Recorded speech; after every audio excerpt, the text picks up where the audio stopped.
pledge allegiance to the flag of the United States of America and to the republic for which it stands, one nation, under God, indivisible, with liberty and justice for all.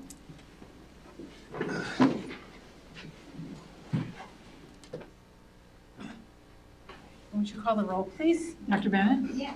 Mrs. Getzmann? Yes. Mr. Volodai? Yes. Mr. Ward? Yes. Mr. Workman? Yes. We are all in attendance tonight. All right.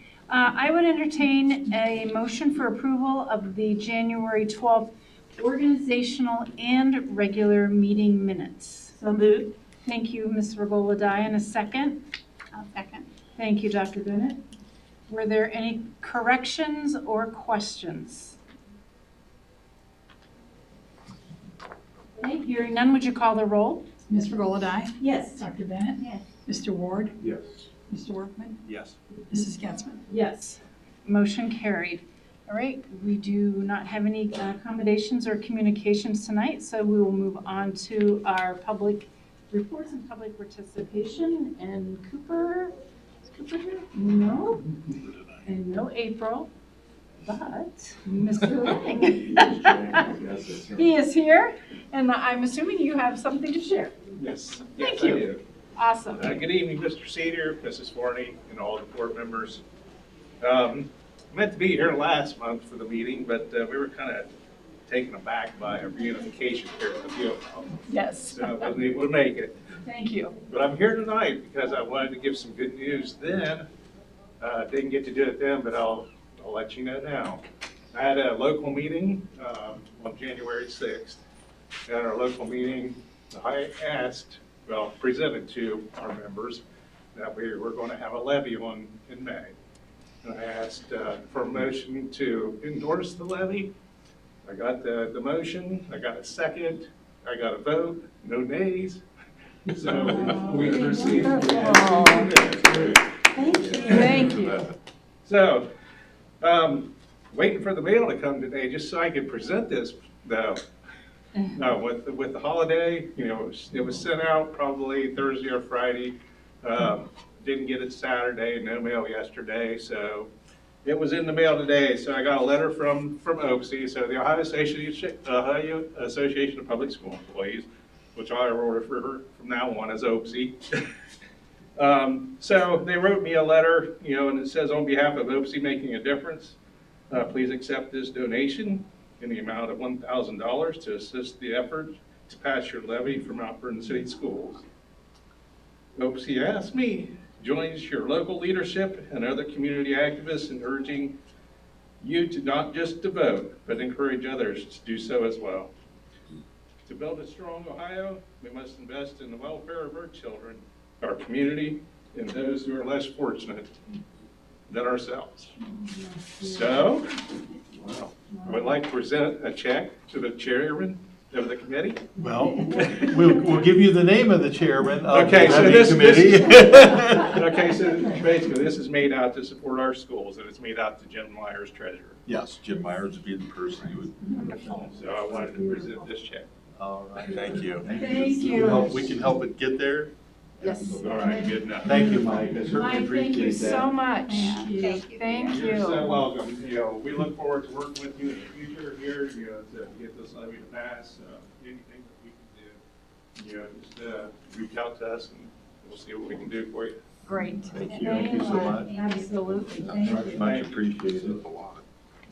Are you coming back in March? Thank you, Mike. And speaking of that, we have some guests I just thought I'd introduce. Met Brian for the first time, so there's interest beyond Mount Vernon as it relates to the potential for new facilities here. And so Brian Pawlowski from TPD Group, as well as I think a colleague who joined us. As things move along, they want to kind of keep track of what's going on, and Lord willing, and we get to that point that it passes, there'll be other people who'll be really interested, and they just kind of wanted to kind of stop in and say hi. And I've got a couple things if you want to grab one at the end. It just kind of shares a little bit about the GPD Group. Okay. Thank you for Very good. coming. Thank you for coming. All right. We have no public participation tonight, so we will move on to item 4, and there are no board items for discussion at this time, and there are no additions or deletions to our agenda. So we will move right along to our superintendent's report and district update. All right, well, I do have a district update to share, all really good stuff.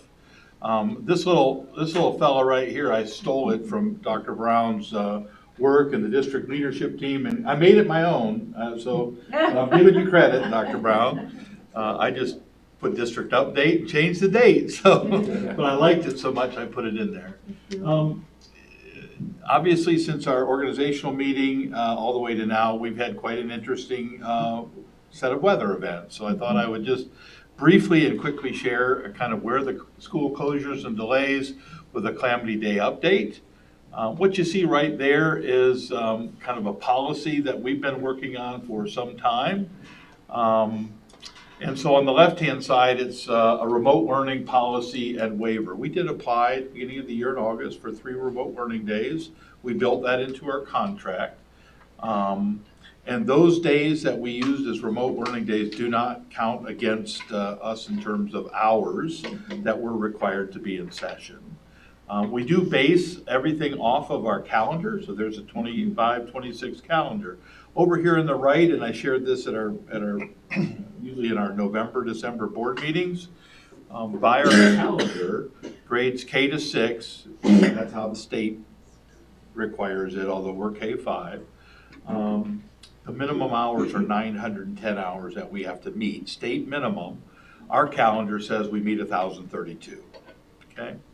And then in grades 7 through 12, for us it really would be 6 to 12, the minimum hours is 1,001, we meet for 1,089. And so you can tell there's about 100 hours difference between elementary and secondary. This next one's kind of important. So what we've operated on for, well, ever since I've been in here and the other districts that I have served, the state always generally would give you the first 5 days before they made a conversion from days to hours.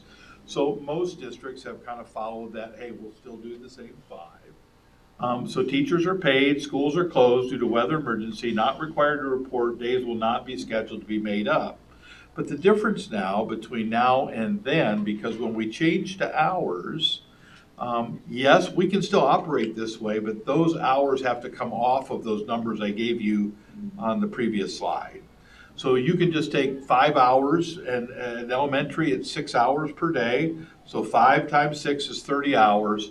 So if you go back to this, then all of a sudden I'm now down to 1,002 hours. So you start to slowly deduct those away. And days 6 through 8 in our contract, we made remote work learning days, those days that we got the 3 waivers. And those were, teachers would report, staff would report from 10 to 3, and we would work that kind of a process on its way through. We wouldn't require anybody to come in if it was a level 2 or a level 3, which one of those days was. And these were days that we didn't have to take out of our bank of collected hours beyond the state minimum. And then in the contract it said days 9 and further, and we've never gone to 9 days since I've been here. We all probably can pick out a year when maybe we had those kind of years. Back in the blizzard of 78. I remember being a student back then, and we missed a few days then. But those are based upon our contract are made up at the end of the year. Okay? So what do you do with those remaining hours? So again, I already shared with you that Calamity Days 1 through 5, we have to deduct those. And then we have our 2-hour delays. We don't usually consider a 2-hour delay like we've missed school, but we did miss 2 hours. So up to this point, we've had 4 of those. So 4 of them actually add up to 8 hours, which is the equivalent of a little over a day in some regards, right? We do staggered starts in the district, and we've found great benefit to staggered starts. But again, when you do a staggered start, that means there are certain grade levels who aren't in session that day. And so you've got to reduce the hours that are associated with that day. And those grades are specifically grades kindergarten and then grades 7 and 8 and grades 10, 11, and 12, okay? And then here's another little tidbit that we really all kind of forget about, because it used to be when we were in days, not hours, seniors were excused 3 days before the regular student population for graduation. Well, they're still okay with you doing that, but you have to take those off of the hours calculation as well.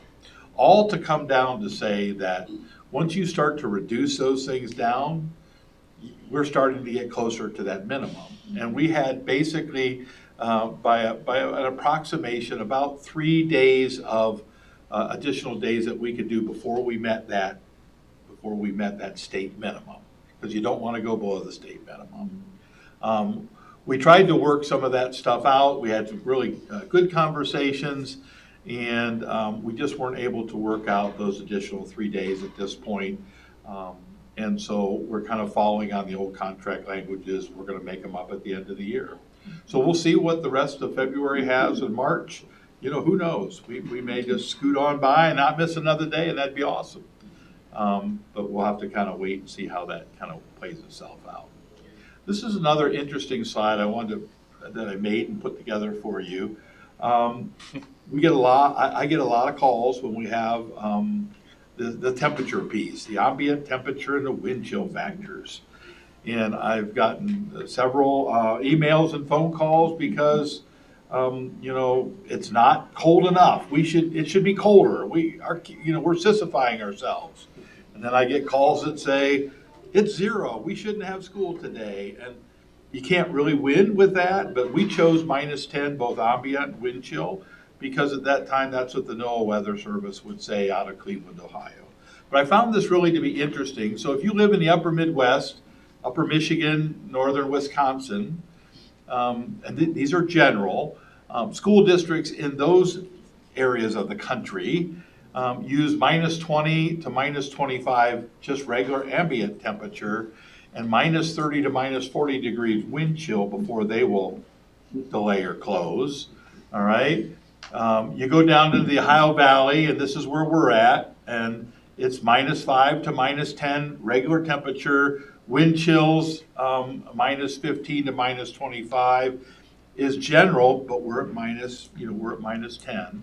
And then I ended up just taking a look at some other areas. The Mid-Atlantic region, you can see what's happening here. So the further you go south, the further they're not used to colder weather. Again, it's still cold. Kids are still kids. They're not just, differently, but we just treat weather differently. Well, they don't have the winter clothing either. Yeah, and they have a harder time with snow and some of those kind of things. So all that to say, if the board would ever want to re-engage the conversation, I know as superintendents, we've talked about it. Where does the right, and I don't know that you'll ever find the perfect right spot. We're at -10.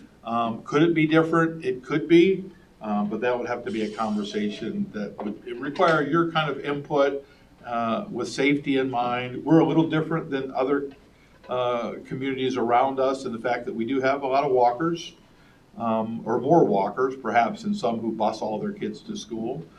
But yet other kids stand out at bus stops too. So, it's not an easy task. And when we look at wind chills, we really want sustained wind chills, like it's staying there, not just, there went a big breeze now, it's hard. It really is hard. Fog was hard this morning. I was up at 5 and, checking it out, and you could find areas where it was really foggy, and then you find areas you can see for a mile. And so the weather thing, I can't wait to get out of this weather pattern and be out of this season. You might have sleep in, right? Yeah, really. So I don't know if you have any thoughts relative to any of that. I just wanted to make sure I gave you an update as we kind of find ourselves coming hopefully out the back end. Spring, March 21st, can't get here soon enough, but we've had snowstorms in April, so who knows? All right. Some things that are going on that are really, really neat. Back-to-back LCL wrestling champions at the high school level. So again, we've been in the Licking County League for 2 years, and back-to-back we've been wrestling champions. Not to be outdone, of course. Well, that's my next slide, but in the LCL itself at the high school level, these are some of our champions that won first place, runner-up, and third place. 2 girls were winners for us as well. But again, to be champions is great, and not to be outdone, our middle school wrestling program, they are back-to-back LCL wrestling champions. So, you know, it feels good that we're kind of establishing ourselves as a wrestling school within the league. And hopefully we send notice to everybody that you got to come through Mount Vernon in this regard. We hope that's the case with all of our sports, quite frankly, as we keep going through, but wrestling's been really successful for us. I got a chance to go to a number of bowling events this year. I'm telling you what, it's crazy. I mean, the atmosphere is really exciting and kind of neat. The only thing I wish would happen is I wish the kids would sit down so I could watch them. If you've never been to one, the kids are all standing, and the adults have these big, huge, I don't know what you call them, look like a big elephant thing where they're looking through here, but they're seeing it up here. And people bring in step ladders so they can stand up and watch them. But, it was fun watching our teams. We were runner-up this year in the LCL, and Griffin Beach was the bowler of the year. So congratulations to them and the team. And I mean, we fill up half of the lanes on a night, and it's really kind of cool to see. It really is. State cheer championships coming up this weekend, Sunday, February 22nd at Big Walnut. I got word that we're competing about 1040. And so always kind of exciting to see. I happened to get a chance to go to the district competition when we made it out. This is kind of that picture there of them getting out. And so we've become kind of a regular at the state level competition in cheer too. So congratulations to our girls. Our Mount Vernon swimming and diving teams are off to districts. It'll be in Athens, Ohio, February 21st, coming up this weekend. We have 3 relay teams and multiple divers who will be participating at the district swim meet in Athens. So I thought that was kind of interesting to share. Right here in this room, Nolan White just recently signed his letter of intent, accepting a football scholarship to Hillsdale College. And so, you know, it's always neat to see Yellow Jackets, you know, kind of transition into a new color that they might use in college. And so Nolan's going to be heading off there. And John Fry has been working his tail off for the past, well, I don't know, for the past 3 months when he convinced me that we needed a new website back in the summer. And about 2 weeks ago, he said, "What did I ever say to you?" But he's really done a great job. Miller has really been helping him. It's really going to be a neat site, but boy, there's a lot of work. And John's been putting in some wee hours. This is kind of, it's not really a left-hand, right side. It's really one long, you know, so if you scroll down, you know, this will be somewhat similar with a movie in each one of our areas. Different launch points up here. Some popular district links right here in the middle. Our district news looks just a little bit different. Calendar will look a little different. And then we've got the social media page here, but we also have these little cards. John, I don't know if you got anything you want to share with the board. We're looking at a launch date of tomorrow. Hey. I wasn't going to say it. I was going to say it, but I thought that you say it. Let him keep my job one more day.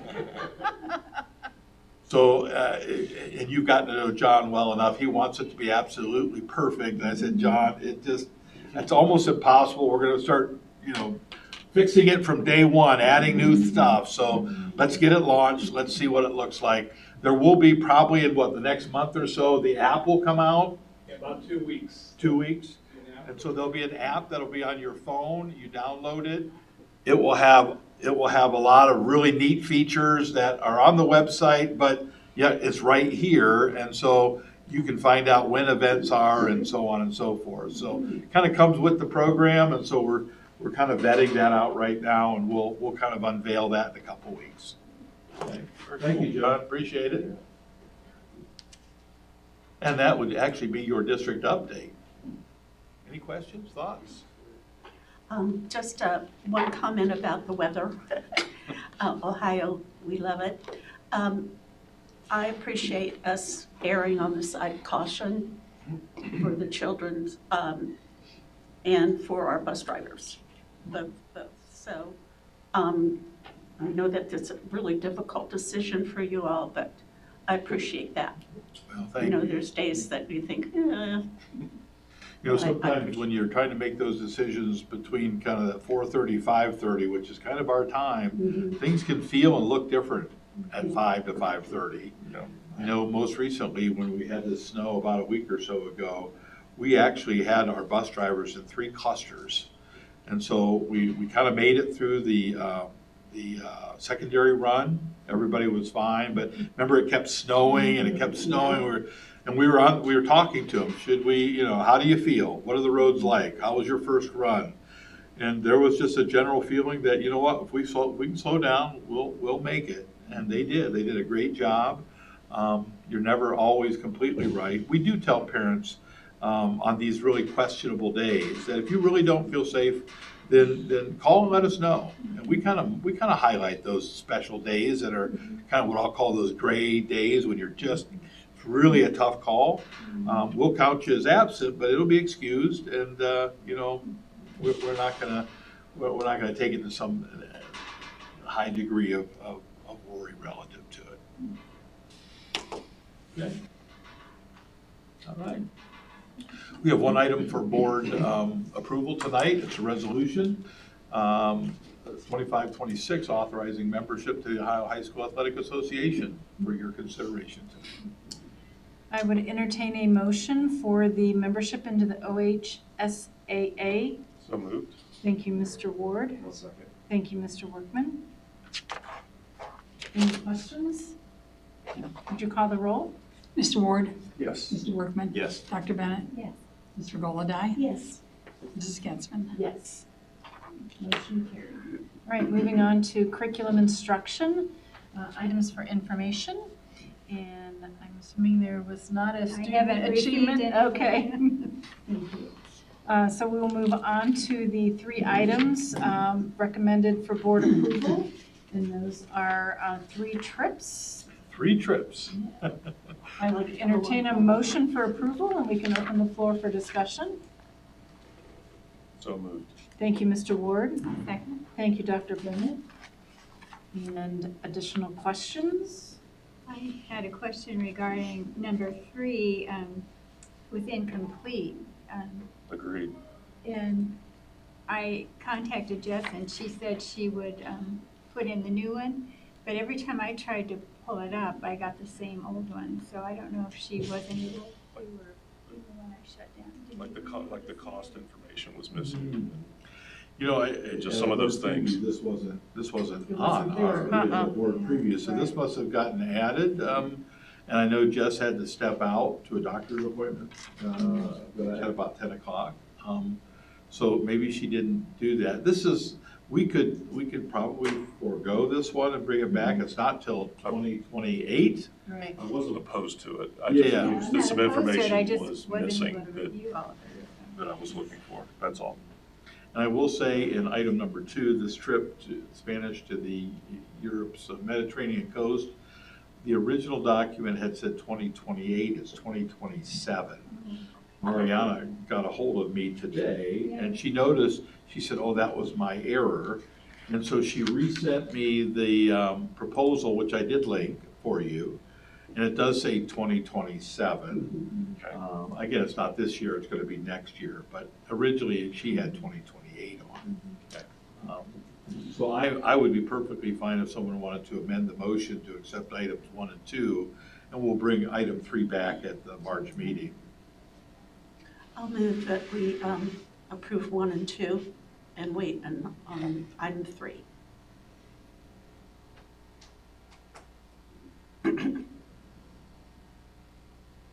And Mr. Ward, are you okay with that? I'm fine with the adjustment. Okay. You're fine with that as well? Okay. Any additional questions? Okay, would you call the roll? Mr. Ward, Yes. Dr. Bennett, Yes. Mr. Golodai, Yes. Mr. Workman, Yes. Mrs. Getzmann. Yes. Motion carried. Right, moving on to fiscal services. There are no items for information at this time, but there are a few items for board approval. I would entertain a motion for approval, and then we'll open the floor for discussion. I'm sorry, we're, Is she gonna do something? Do you want to present first? do or- that first. You want to do that? Okay, okay. That's probably what we've done. Okay. I know that other boards do it Okay, differently. yeah, thank you. okay. Oh, So if you want to open the financial report, Bill, do you have okay. This is our cash. This is at the end of January, obviously. We did get we've gotten one advance on our taxes so far. We'll have another one later this month, and the final one is in early March. So there's the taxes on that. You can see the investments in the middle part there at the U.S. Bank. That's through meter. One of those is the self-insurance fund. That's $3 million. The $15 million is the general fund. And the rest of the money is all at Park National. If you go to the next, this is our, I call it the SM2 report. This just shows where we are based on where we thought we were going to be. We should be at about 58%. We're a little less on the revenue, but again, we've got our taxes in, and that comes in a little bit less in the first half of the year. And on the salaries and benefits, we're okay on benefits. We're a little high on the salaries. We have had both of our 3 pay months already, so we have 2 of those every year because we have 26 pays, and we've had both of those, so I think that accounts for it, but we'll take a look at that again. And so our total expenditures are right around 58%, which again is right around where I think we should be. And then the next screen would be the investments. This was at the end of January. We did add at the bottom our the capital projects fund. That's the money that we moved out of the general fund into that 070 fund. And we went back and recalculated that from the beginning of the fiscal year. So that money, it's still all part of our cash, but we did separate it out and have it showing separately because it's kind of interesting. And the rest of the reports then are just showing the balances and so forth. The next item is resolution accepting rates. This is a document after the tax budget, which you approved last month, goes to the county. They go through it. They approved it all. There were no questions. They didn't think we had too much money. They didn't think we needed more, but no, but they approved it and came back. And so now they send us this document, and it's required that the board approve it in March, by the end of March at the latest. So that they can send it to the Department of Taxation, and it has the rates on it. If you want to scroll down just a little bit more, you can see the actual rates that they're expecting us to collect.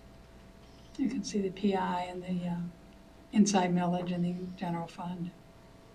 So that just has to be approved, and luckily we got a little early, so we don't have to wait till March to get it done. I did tell them at the agenda preview, the letter that came with it did stress, if they don't get that back, there's no tax money next year, so we'll get all taken care of. Next item I did send out to you with a pretty long letter and description. I don't know if you had any questions about it. If you went to other districts this month and saw their 5-year forecast, you would see everything imaginable. I looked at another one last night and it's 40 pages long. And you know, we're all sort of in the same spot. The bottom line for us is that the property tax reform is going to cost our district, as it stands right now, about $8 million over the life of the forecast. 5 years. 4 years. The forecast is they get 3+ this year. That could all change. We do know that about 230 districts are in the same boat as we are, which means that they're flatlined. They'll be flatlined in revenue from the taxpayers. In addition, the commissioners in Knox County and 10 other counties in the state chose to implement the House Bill 96, which gave the taxpayers an additional, not all of them, owner-occupied taxpayers, an additional 2.5% credit, and that comes out of our taxes as well. I did hear today, because we sort of, that's a 1-year thing that was decided last October by both those 11 counties. And there was sort of a feeling, at least I think Bill and I sort of thought, we don't know what the commissioners are gonna do here or any place for next year. But I did hear today on a webinar that I was on that because this is becoming well-known, a lot of communities are pressuring their commissioners to implement this. So rather than maybe having it go from 11 down to 5 or 6, it may actually spread. There may be more and more of this because it's a way to give relief directly to, and some of the more needy people actually who need the tax breaks. So that's something to take a look at. Last year, they had to approve it by the end of October. I don't know if there's a deadline that's been set yet or not. And it's something that, we can talk to our commissioners about. But, they'll have our opinion and then they'll have opinions from the people who are gonna get the credits, yeah. So, so we don't know. We don't know what that's gonna look like. Can you tell us that amount again? Was that 400? 400,000 a year, yeah. So for this year, since we're already at the second half of our fiscal year, it'll be 200,000, but next year it'll be 400,000. Well, right now it's 400,000 a year. If they don't continue it next year, it'll just be the other half of the 400,000. It'll be 200,000. And that'll be because that'll be collected in July. They're on tax years, which is calendar years. We're on fiscal years. It's a little, but the total amount per year is 400,000, yeah, as it stands right now. They can also roll back a bigger amount besides the 2.5%. I know, well, they already know. But yeah, so we're just hoping that we don't, it doesn't get worse. I did build it into all 5 years of the forecast as if it's going to continue, and that way, if it's better, it's better. So, if you want to, Is there any particular slide you want? you can scroll down. I mean, I'm sure that they've looked at this. You can see that. Now, again, remember the $5 million that we took out is not in here. And that would go in the revenue side, but only once. It doesn't help our ongoing revenue, but it goes in once. So you can see that, like in that last year, we would not be in the hole by 400,000. We'd have an extra 5 million left in there. But the trend on that, if you look at the first line, and you look at the, go back up to the forecast. Yeah, the first line is the taxes. If you look at the dollar amounts, they're all 21 million. Pretty flat. Typically, they would go up, look between 23 and 24. Well, that was the big year that we got the extra money. That's what. But even in between between 24 and 25, look at that. Yeah. Now we're going down and we're just staying there for the whole time. And that's just the nature of the House bills that were passed. So people aren't going to see a lot of, most taxpayers in our district aren't going to see a lot of lower. They're just not going to see the increases that they've been seeing. So, the next page is a graphic that shows basically what you've already seen on the forecast. Again, interesting, we're in 2026. The difference between the two forecasts, it's 0.3%. It's a lot of money, but because we're talking about such big dollars, the percentages don't look quite as bad, but they're not good, obviously. If you look at the bar graph down there, that's the days cash. We started out in 2026. Well, 2025 was because we took that 5 million out, so that's why that is.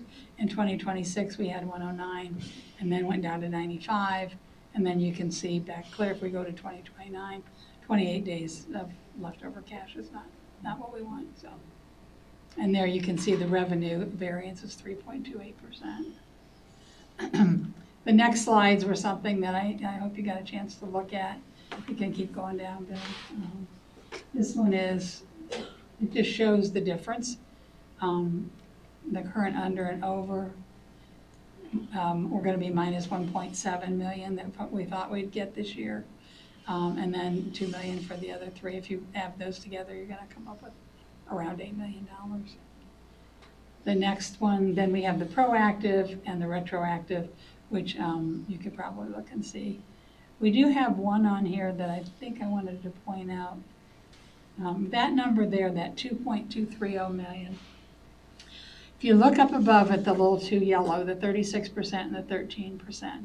So what one of these laws does is says that we don't want the property tax, we don't want the valuations to go up or the taxes to go up more than this amount that comes from, if it says on there, comes from the federal government. It's a number. Basically, it's inflation is what they call it. But they call it a GDPD, general, or Deflator, deflator, yeah, deflator. so it's inflation. So they're saying in 2023, when our tax values went up 36%, the GDPD that year was 13%. So they say the people paid too much by the difference between those amounts. So the calculation is there. If you go down to the bottom, that 2.230 million up above that's not yellow, yeah, that will be credited to the taxpayers in July. That's going to get allocated based on the people who paid more are going to get more, based on people who paid less may not see a big change. But that's not being charged to the districts. The state's going to pay for that. So they're not taking that money away from us, but they are going to give it back to the taxpayers one time. And those are the taxpayers in this school district. Correct. Okay. Yes, for our school district. But it's going to just be on the July taxes, the duplicates when they go out. So let's just say you're going to get an extra $300 or $400 because you paid more than they said in July. They're going to credit that and you're going to pay less because they're going to give you your regular taxes. They're going to show credit. They're going to identify it. They're going to say this is from 2023 and you're going to pay less. And that's great. Everybody's going to be happy. I don't know if everybody's going to be that happy because in January, it's going to go back up again. There's no because you lose credit. the credit. And everybody's got to go, what happened to our taxes? Yeah. So part of this is, I mean, I think the intention was good, but it's so confusing and it's so all over the place. And some districts, again, have their counties are adding a little bit more pain, some of them are not, some of them haven't decided yet. And then we've got all these other things that are just like balls up in the air that we don't know. And how does it work for those who paid 100% of their tax in January? That was a good question. Somebody asked that the other day. There's a lot of things that the state hasn't figured out yet. And if you don't believe me, you can ask our poor county auditor who's pulling her hair out trying to get all this figured out for us. So I think they'll make sure that everybody gets back whatever they extra paid, whatever they overpaid. It's an overpayment in their mind, so. They'll have to calculate all that at the state level, but then they have to get it to the county. And that, believe it or not, it's February.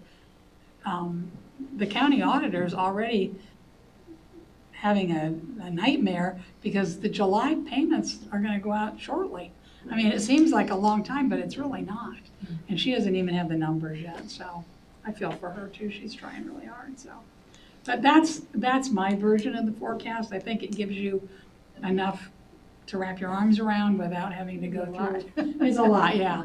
And if you want to see, I've got the forecast that shows every page, that shows every bar chart for every expenditure. If you'd like to see that, I'm happy to send it to you. But I thought this was a little bit more concise and probably gives you the picture of where we are. I think maybe to add to what Judy said, especially this part right here, where she's talking about the GDP deflator, that was certainly for 2023, but down here in her perspective piece, they're going to do that from here on out. So, you're looking at 2026. They'll never let the values collect more than, this is an estimate, but 9%. The next year, 8%. The next year, 8%. So even if home values did rise, 15%, not 36, but if it rose 15%, we would never collect that because they've got this GDP deflator in there. Absolutely. It capped it, basically. And you said that came from the federal government? Those numbers do come from the federal government, yeah. Okay. But the The numbers come there, but the state The legislation. Puts it in place. legislature's. Yeah, the one law, Yeah. the law implemented this, but the actual, to go to find out what their GDPD is, that's Federal number. federal. Okay. A lot of good information there. Exhausting. I think that informative. This was really helpful to me, this page here, because this really talks about those legislation pieces that passed that have really taken what was an October forecast, which was really promising in a lot of ways, to now a February forecast that doesn't look quite as good as it did in October. And these legislative pieces are what made up that kind of a component. There has been more conversation around this whole legislation about doing away with property taxes in Ohio. It feels like that's not quite got the same level of steam that maybe it once had, and maybe partially because of all the work that's been done at the legislative level here.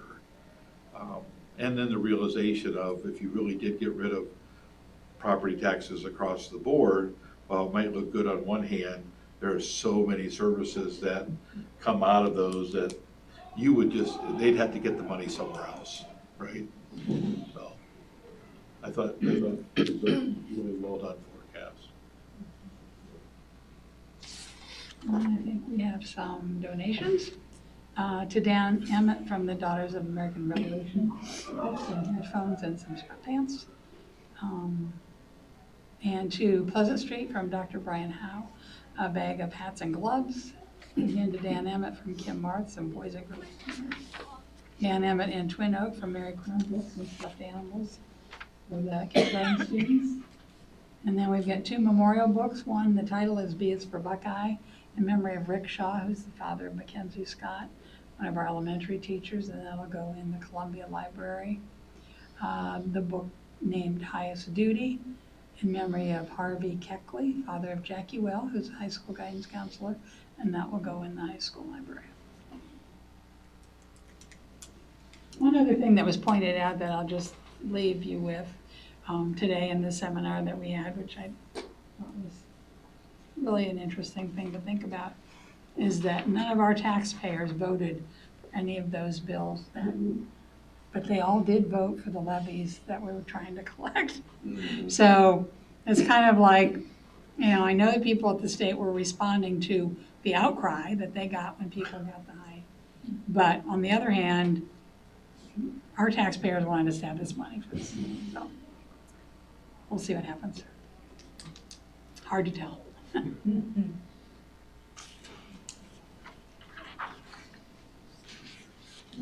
I would entertain a motion for the fiscal items presented. Thank you, Ms. Regola Dye. I'll second. Thank you, Mr. Workman.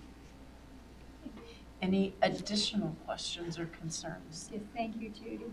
Yes, absolutely. Thank you, and to all of the staff that you work with too. Thank you.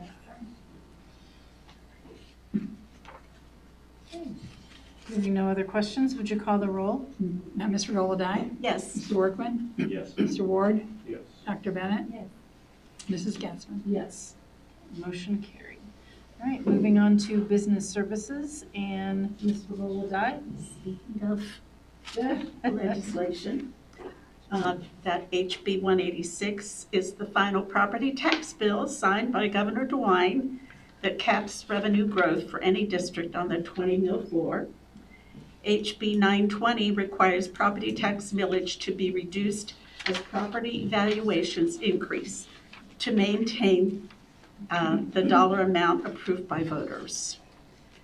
And in other news from the House Education Committee, HB 500 would affect the junior ROTC so that it is recognized as a career technical education program.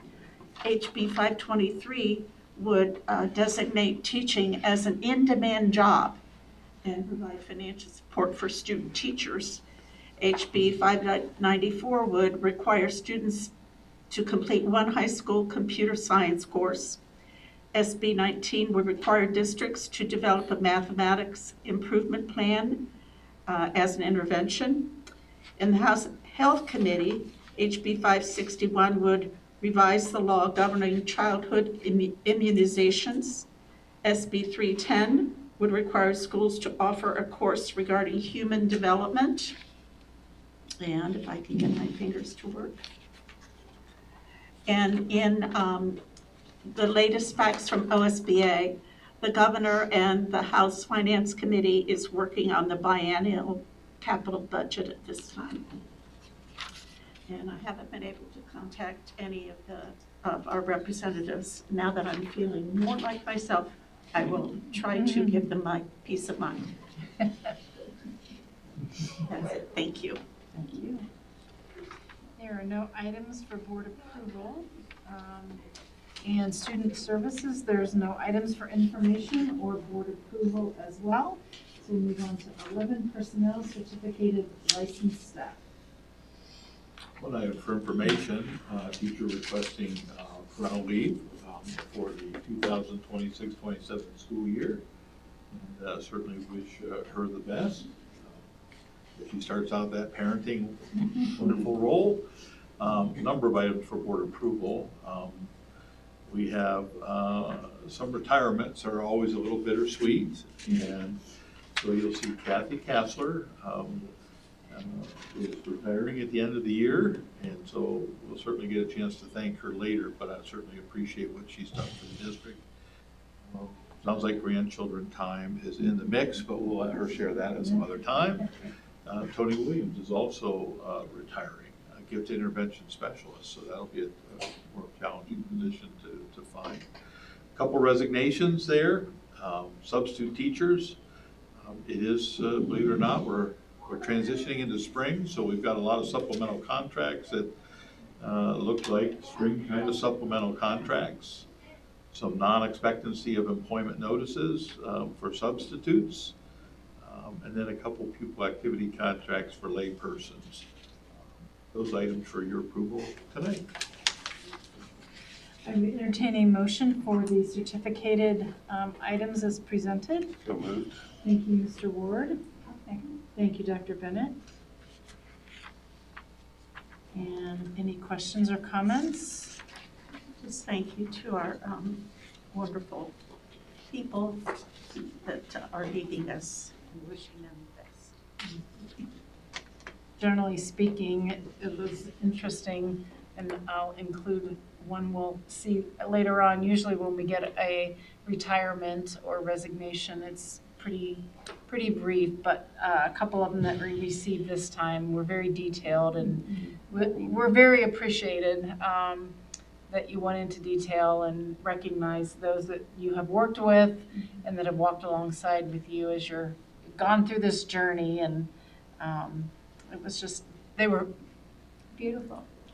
Well written, Yes. fun to read, even though the outcome is really not what we want. But we understand, very bittersweet. But it was just very thoughtful that they felt that much passion about the district, that they included those things. So thank you for those beautifully written resignations. And Retirements. did not know that the board gets to. That's right, yeah. So thank you for all of that. All right. Judy, would you call the roll, please? Mr. Ward? Yes. Dr. Bennett? Yes. Mr. Volladai? Yes. Mr. Workman? Yes. Mrs. Getzmann? Yes, motion carried. Moving on now to classified staff. Item A, items for information here in this section. A couple folks who are just making some transfers, so just kind of signifying that they're transferring to some different locations here in a lot of cases. Item B, a recommended item for board approval. And so you're seeing the employment of an RBT aide, Pleasant Street. Our 2 and 3 2-year contracts, our 4 and 5 2-year contracts, and then our 6 and 7 2-year contracts. We have some substitute employment, and as was previously mentioned, we have a couple other resignations. And again, if you choose to not accept one, I can understand. We remove one. Yeah. Is that an option? Typo. So those 4 items for your approval today. So who's going to be the? Yeah, exactly. Jerry want to make a motion to approve these and then second it. Also moved. Thank you, Ms. Regoladai. And a second? I'll second. Thank you, Mr. Ward. Like pulling teeth. Do we dare call the roll? Okay, Yeah. let's call the roll. Mr. Golodai, Yes. Mr. Ward, Dr. Bennett, With regret, yes. Mr. Workman, Yes. Mrs. Getzmann. With regret, definitely, yes.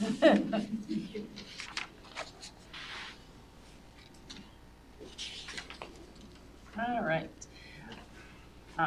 We will move along to board member comments, and who would like to go first?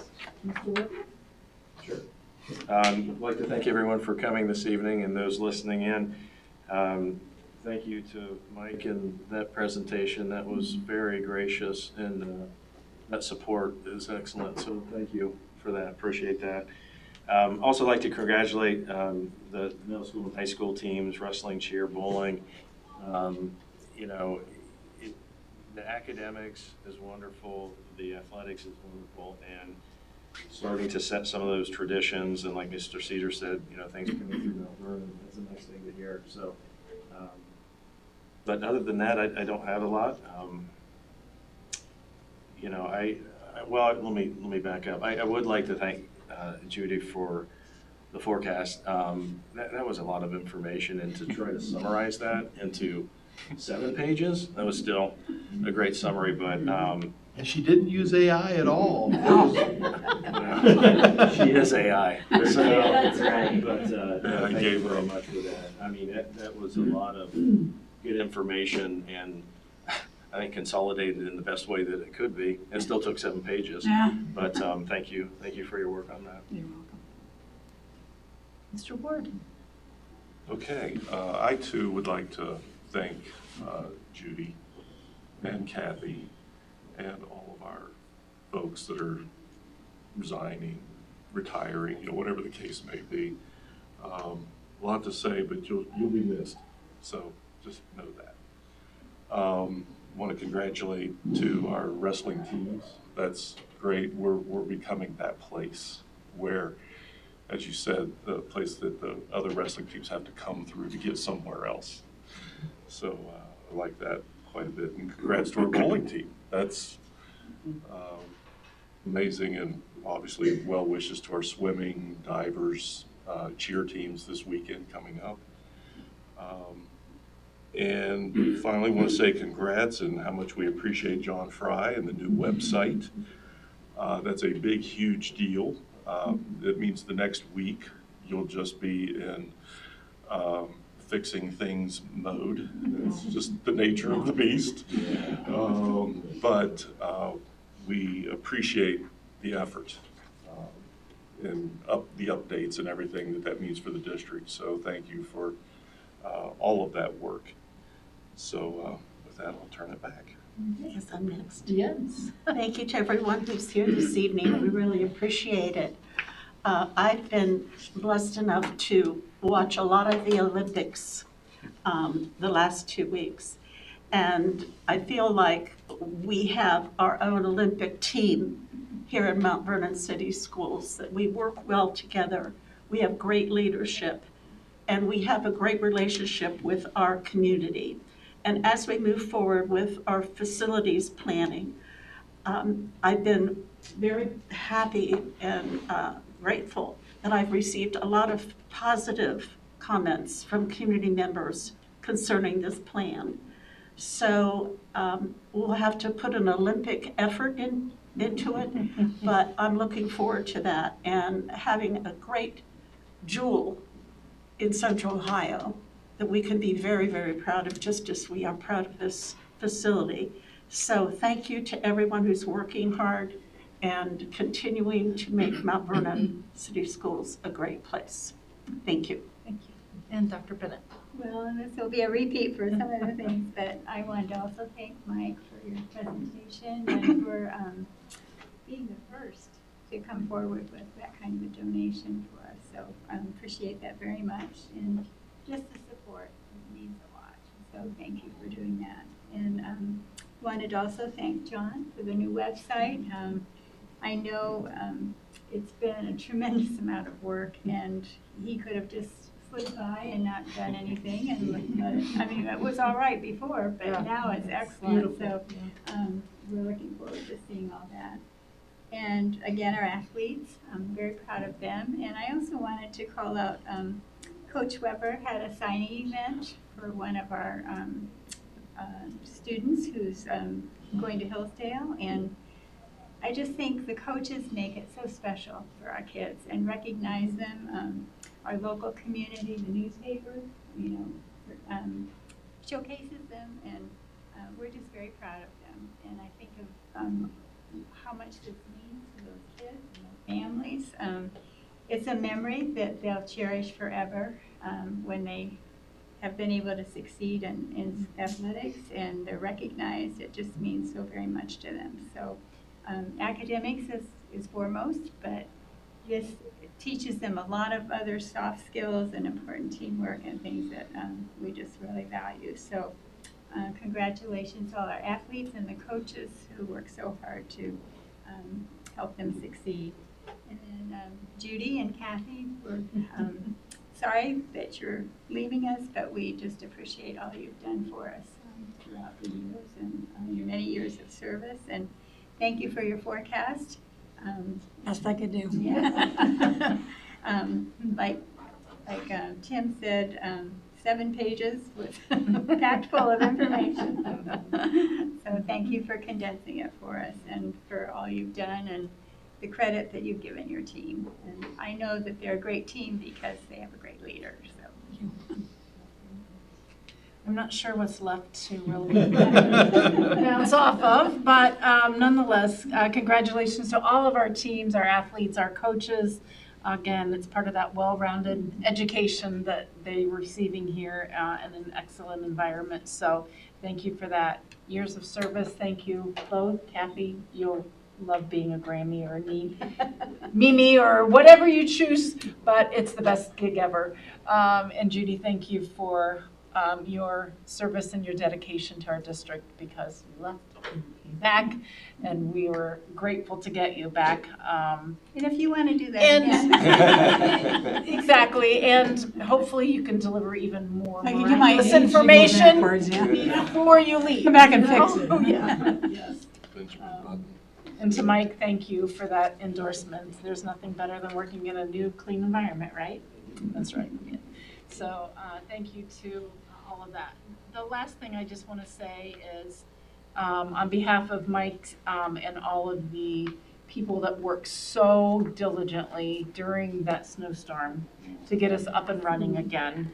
I know they were here for hours, and shoveling snow is not always the easiest and the most fun job. So thank you to all of those that ensured that our kids were safe and the drives and parking lots were ready to go when we got back.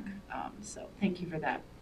John, thank you. Darcy, thank you for all that you guys are doing. And we're just off to a great, ready for spring. I think we're all ready for spring. So as our winter seasons wrap up and we start looking for our fall, more and more kids will be out and about. So that's exciting. So congrats to all. All right, at this time, we do have a need to go into executive session for the appointment let's see, the appointment, employment, dismissal, discipline, promotion of an employee or official, and I would entertain a motion to do so. So moved. Thank you, Ms. Regola-Dye, and a second. Thank you, Mr. Workman. Okay. Would you call the roll? Ms. Regola-Dye? Yes. Mr. Workman? Yes. Mr. Ward? Yes. Dr. Bennett? Yes. Mrs. Gatsby? Yes. Motion carried.